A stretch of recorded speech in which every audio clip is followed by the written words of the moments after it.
Leo tumekuja mbele yenu hapa. Tunawaomba vijana wenzetu wote popote walipo, uwe mwana CCM, uwe mwana Chadema au usiwe na chama, lakini tunaomba tushirikiane kwa pamoja tuweze kupiga vita iki Chama cha Mapinduzi madarakani. Hii nchi sio Chama cha Mapinduzi. Hii nchi ni wa Tanzania wote. Hakuna mtu mwenye garantii ya kusema kwamba hii nchi ni ya Samia au ni ya watu wa Chama cha Mapinduzi peke yake. Hapana. Kila mmoja kwenye nchi ana haki ya kuchagua na kuchaguliwa kama walivyo wao ambao wanachagua na kuteguana kwenye nafasi mbalimbali za uongozi kwenye taifa hili. Sisi tunasema ya kwamba leo tumekuja mbele, tunawaomba Watanzania wenzetu tuungane kwa pamoja.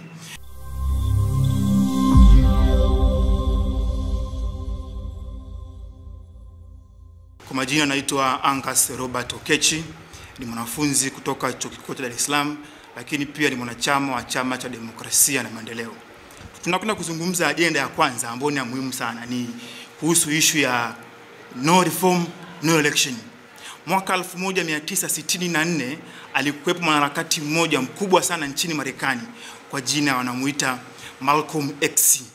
Alizungumza kauli moja kishujaa sana, akasema ya kwamba the bullet or the ballot, akiwa na maana ya kwamba Marekani lazima yahakikishe kwamba watu weusi wanapata haki ya kupiga kura bila kunyanyaswa au kubaguliwa kulingana na rangi zao.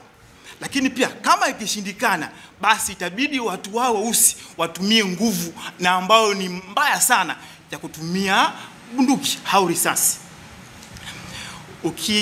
Ukijaribu kuangalia kwa makini toka nchi yetu imeanza, mfumo wa vyama vingi vimeanza kwenye nchi yetu mwaka 1962 baada ya kufutwa miaka 60. Wakati imeanza kulikuwepo kuna baadhi kidogo ya viashiria kama kuna demokrasia, lakini kuanzia mwaka 2019 mpaka 2024 tumejidhatiti, tumefanya utafiti wa kutosha pasina shaka ya kwamba kwenye nchi hakuna tena mfumo wa vyama vingi, hakuna tena demokrasia. Hivyo basi chama chetu kimekuja na ajenda moja bora sana ya no reform no election. Kwa nini? Kijana wa nchi, hasa mwanafunzi wa chuo kikuu, lazima tuwaelewe ya kwamba kwa mazingira haya hakuna siku atakayogombea au atakayompatia mtu wake ambaye anaamini amuongoze atangazwe kwa kupitia mfumo huru na haki. Tumeshuhudia chaguzi za 2019, chaguzi za 2020, chaguzi za 2024. Zote tumeona wagombea wetu wengi sana majina yao yakikatwa. Tumeona wagombea wetu wengi sana kutoka Chadema waikamatwa, wakiuawa. Mfano mzuri ni mgombea wetu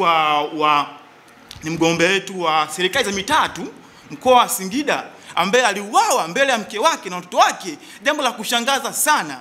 Hivyo basi tunasema wazi ya kwamba sisi kama wasomi ambao kesho na kesho kutwa tuna ndoto ya kuja kuliongoza hii taifa, hatuwezi tukaendelea kila siku kutumika kama sehemu ya kafara kwa ajili tu ya issue za uchaguzi. Tumesema kwamba lazima tuungane kwa pamoja, wasomi wote wa nchi nzima tuungane ya kwamba hatutaki tena issue za kwenda kwenye uchaguzi ambao hauna marekebisho ya kisheria kwa katiba yetu. Jambo la pili, tunakwenda kujadili issue ya miaka 4 ya Mheshimiwa Rais Samia Suluhu Hassan toka ameingia madarakani mwaka 2021. Ukijaribu kuangalia, ameingia madarakani amekuta reli ya umeme ikiwa inafanya kazi, lakini halituahidi ya kwamba kufikia 2024 mwishoni reli itaanza kufanya kazi kwa kutumia njia za umeme. Juzi kwenye ripoti ya CAG imesema kwamba reli bado inaingizia nchi hasara. Wakati ameingia Samia madarakani mwaka 2021, alikuta shirika la ndege ATCL likiwa linafanya kazi vizuri sana, lakini juzi kwenye ripoti ya CAG inasema kwamba shirika limekula hasara kubwa kweli kweli. Wakati anaingia madarakani Mheshimiwa Suluhu Hassan alikuta masuala mengi sana ya miundombinu yakiwa yanafanya vizuri kazi. Kwa mfano, shirika la umeme akasema kwamba sasa hivi tumefikia hatua ambayo hatuwezi tena tukaanza kununua umeme nje. Sasa hivi tunafua umeme wenyewe kwetu kwenye nchi yetu hii, ambayo tutaweza kuuza umeme huo hata nje ya nchi. Lakini cha kushangaza, juzi anakuja msemaji mkuu wa serikali anasema kwamba umeme tulionao haukidhi mahitaji. Hivyo anashauri baadhi ya watu au baadhi ya mamlaka kwenye nchi waweze kuchukua umeme kutoka Ethiopia uje ukahudumie mikoa ya kanda ya kaskazini. Hii ni hatari kwa taifa. Hii ni hatari kwa taifa. Jambo, nchi imezidi kuongezeka uchawa ambao unakithiri. Kuna watu wanajiita machawa mama. Sasa hivi wanaandaa matembezi. Ni wasomi wakubwa sana kwa nchi, wanaandaa matembezi kwamba waende wakafanya matembezi Dodoma, Mwanza, Dar es Salaam kwa ajili tu ya kumuunga Mama Samia Suluhu mkono. Niwaambie tu ya kwamba kwenye nchi hii kama tuna aina hii ya wasomi, hatuna haja ya kuitwa wasomi tena, na hatuwezi kubali na kuitwa wasomi tena. Tutazidi kudharaulika na baadhi ya machawa kama kina Magari ambao wanasema kwamba wasomi kwenye nchi hawana akili timamu, kwa sababu huwezi ukaona kwenye nchi ambayo nchi na kila sehemu serikali ina proof failure, alafu unasema kwamba unataka tumuunga huyo Mama Samia mkono kila siku. Kwa nini? Nchi za wenzetu wasomi wanaungana pamoja ili mradi waweze kupambania maslahi ya nchi yao. Uweze kukuta Marekani vijana wasomi wanatembea mtaani kwa ajili ya kumshukuru Trump, au kwenda China vijana mtaani wanatembea kwa ajili ya kumshukuru Xi Jinping. Haiwezekani. Ni tu nchi yetu. Sasa imefikia hatua ambayo sasa hivi nitakuwa watu ungane, wasomi wa vyuo vyote, wasomi wa vyuo vikuu, vyuo vya kati na hata vyuo vya kawaida, tuungane kwa pamoja tuweze kutetea taifa letu. Naitwa Wilson Prince Kayoyo, ni mwenyekiti wa Chadema Students Organization Chuo Kikuu cha Dar es Salaam. Swala la kwanza, swala la mikopo, utoaji na upangaji wa mikopo wa serikali hii, awamu hii ya Mama Samia aliingia madarakani Machi 2021. Kwanza kabisa alipoingia madarakani, ile awamu ya kwanza ya mikopo, wanafunzi waliojiunga chuo kikuu mwaka 2021 wengi walipewa 40%. Maana yake mwanafunzi analipewa 400,000 kama ada. Boom, nafikiri kwa 500,000, 600,000 imekuja kupanda baadaye. Sasa mwaka uliofuata, mwaka 2022, wanafunzi wengi wakapewa 50%, ambapo mwanafunzi analipewa 500,000. Ada zinatofautiana vyuoni. Hasa kama hapa chuo kikuu cha Dar es Salaam nakuta ada ni 1,000,000, wengine 1.5. Kwa hiyo nataka kuzungumza nini? Upangaji wa mikopo kwa kipindi cha mama umekuwa tofauti na miaka yote. Watu wanadanganywa kwamba unapewa 600,000 kama hela ya boom, lakini ada unaipewa labda 1,150,000 au 2,250,000. Kwa hiyo unakuta mwanafunzi anachukua pesa ya kujikimu, meals and accommodation, anaenda kulipia ada. Kwa hiyo asilimia zimepungua kwa kipindi hiki cha mama ambacho ameingia madarakani. Pia kwenye swala la mikopo, bodi ya mikopo ilivyoanzishwa mwaka 2005 kulikuwa na vipengele 6 kwamba mwanafunzi wa chuo kikuu lazima aende field, mwanafunzi wa chuo lazima afanye research, mwanafunzi wa chuo atatumia vitabu na ataenda stationery kuchapisha kazi, mwanafunzi wa chuo lazima alipiwe ada.